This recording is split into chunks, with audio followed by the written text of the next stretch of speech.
పశ్చిమ గోదావరి జిల్లా కాళ్లకూరులో శ్రీ వెంకటేశ్వర స్వామి దేవాలయాన్ని ఏపీ డిప్యూటీ స్పీకర్ రఘురామకృష్ణరాజు దంపతులు దర్శించుకున్నారు. స్వయంభూగా వెలసిన వెంకటేశ్వర స్వామికి సప్తనదుల పుణ్యజలాలతో జలాభిషేకం చేశారు. అనంతరం శాంతి కళ్యాణ మహోత్సవం, అష్టోత్తర పూజలు నిర్వహించారు.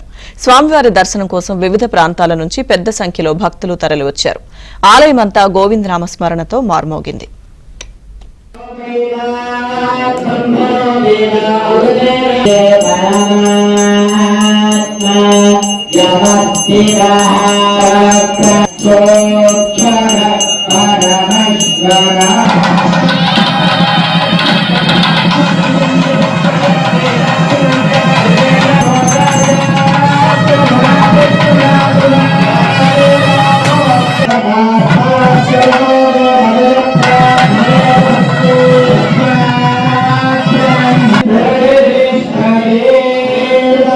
Swami